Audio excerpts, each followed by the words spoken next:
នេះគឺជា motor ទ្វារឆាតវៃមួយដែលយើងអាចធ្វើការបញ្ជាប្រើប្រាស់តាមរយៈ Tele របស់យើងក៏បានឬធ្វើការបញ្ជាតាមរថយន្តរបស់យើងក៏បានដោយយើងពុំចាំបាច់ប្រើប្រាស់ជាមួយនឹង internet ដោយការបញ្ជាតាមរថយន្តនេះគឺយើងប្រើប្រាស់ជាមួយនឹង sensor RF ដែលវាអាចធ្វើការ detect បានចន្លោះពី50ម៉ែត្ររហូតដល់200ម៉ែត្រឯណោះអញ្ចឹងនៅពេលដែលអ្នកទាំងអស់គ្នាបើករថយន្តជិតទៅដល់គេហដ្ឋានអ្នកទាំងអស់គ្នាដូច្នេះ sensor នេះនឹងធ្វើការបញ្ជាបើកទ្វារផ្ទះរបស់អ្នកទាំងអស់គ្នាដោយសារវិវត្តតែម្ដងហើយ sensor នេះគឺយើងប្រើប្រាស់ជាប្រភេទ USB ដែលយើងអាចធ្វើការដោតចូលឡានរបស់យើងដោយផ្ទាល់ជាពិសេសយើងអាចធ្វើការច្នៃវាដោយប្រើប្រាស់ជាមួយនឹងភ្លើងហ្វាអញ្ចឹងនៅពេលដែលអ្នកទាំងអស់គ្នាជិះទៅដល់គេហដ្ឋានអ្នកទាំងអស់គ្នាគឺគ្រាន់តែអ្នកទាំងអស់គ្នាវាយជាមួយនឹងភ្លើងហ្វាអញ្ចឹង sensor នេះគឺវានឹងធ្វើការដំណើរការបើកទ្វារផ្ទះរបស់អ្នកទាំងអស់គ្នាដោយស្វ័យប្រវត្តិតែម្ដងហើយនៅពេលដែលអ្នកទាំងអស់គ្នាចេញទៅខាងក្រៅក៏ sensor មួយនេះនឹងធ្វើការបិទទ្វារអ្នកទាំងអស់គ្នាដោយស្វ័យប្រវត្តិដូចគ្នាអ្វីដែលពិសេសចំពោះ motor ទ្វារឆាតវៃមួយនេះគឺវាមានជាមួយនឹង sensor សុវត្ថិភាពដែល sensor នេះគឺវាអាចធ្វើការចាប់សម្គាល់ដូចជាមនុស្សសត្វម៉ូតូឬឡានជាដើមដែលមុខងារនេះអាចការពារសុវត្ថិភាពអ្នកដែលឆ្លងកាត់ក្នុងអំឡុងពេលដែលបិទទ្វារដូច្នេះវានឹងធ្វើការបើកទ្វារវិញភ្លាមៗតែម្ដងដើម្បីការពារសុវត្ថិភាពរបស់យើងហើយ motor ទ្វារឆាតវៃមួយនេះយើងអាចធ្វើការផ្ទាត់ជាមួយនឹងកណ្ដឹងទ្វារឆាតវៃដែលយើងមាន option ជាប្រភេទមានអេក្រង់និង option ដែលគ្មានអេក្រង់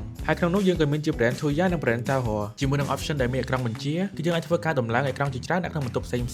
តែអេក្រង់ Tuya និង Tahoe គឺមានមុខងារប្រហាក់ប្រហែលគ្នាដែលយើងអាចធ្វើការបញ្ជាបើកទ្វារតាមរយៈអេក្រង់ដែលវាមានប៊ូតុងបើកនៅលើអេក្រង់តែម្ដងហើយក៏មានជាមួយនឹងការ scan កាតដើម្បីបើកទ្វារដែលវានឹងបញ្ជូនទិន្នន័យទៅកាន់ motor ទ្វារដែលអាចឲ្យវាបើកទ្វារដោយស្វ័យប្រវត្តិមុខងារមួយទៀតគឺជាការបញ្ជាប្រើប្រាស់ទៅលើអេក្រង់ឆាតវៃដែលយើងអាចខលពីអេក្រង់មួយទៅអេក្រង់មួយអាចមើលទៅកាន់កាមេរ៉ាកណ្ដឹងទ្វារជាពិសេសយើងអាចធ្វើការខលនិងមើលតាមទូរស័ព្ទដៃរបស់យើងបានថែមទៀតផងចំពោះភាពវិជ្ជមានរបស់អេក្រង់ Tuya គឺយើងមិនត្រឹមតែអាចប្រើប្រាស់ទៅលើកណ្ដឹងទ្វារតែមួយមុខទេគឺយើងថែមទាំងអាចបញ្ជាប្រើប្រាស់ទៅលើឧបករណ៍ smart home ផ្សេងៗរបស់ Tuya បានថែមទៀតផងហើយវាគឺជាភាពចំណេញមួយដែលយើងពុំចាំបាច់ទិញជាមួយអេក្រង់បន្ថែមក៏ប៉ុន្តែទៅលើភាពអវិជ្ជមានរបស់ Tuya គឺយើងអាចធ្វើការបញ្ជាប្រើប្រាស់បាននៅពេលដែលវាមានអ៊ីនធឺណិតតែប៉ុណ្ណោះដោយសារតែយើងមិនអាចកំណត់ជាមួយនឹង IP របស់វាបានក៏ប៉ុន្តែទៅលើ brand របស់ Tahoe ចំពោះអេក្រង់និងកណ្ដឹងទ្វារគឺវាអាចដំណើរការទាំងពីរដោយពុំចាំបាច់មានអ៊ីនធឺណិតបន្ទាប់ពីយើងកំណត់ជាមួយនឹង IP របស់វារួចដោយគ្រាន់នៅពេលដែលគ្មានអ៊ីនធឺណិតគឺយើងមិនអាចខលទៅកាន់ទូរស័ព្ទបានតែប៉ុណ្ណោះក៏ប៉ុន្តែទៅលើមុខងារផ្សេងៗគឺវានៅតែដំណើរការធម្មតាដូច្នេះបើសិនជាអ្នកនរគ្នាចាប់អារម្មណ៍ទៅលើឧបករណ៍ទាំងនេះអ្នកនរគ្នាអាចធ្វើការឆាតទាក់ទងមកកាន់ page Digi Smart Home 2 Digi Smart Home ពួកផ្ទះរបស់លោកអ្នកឆ្លាតវៃ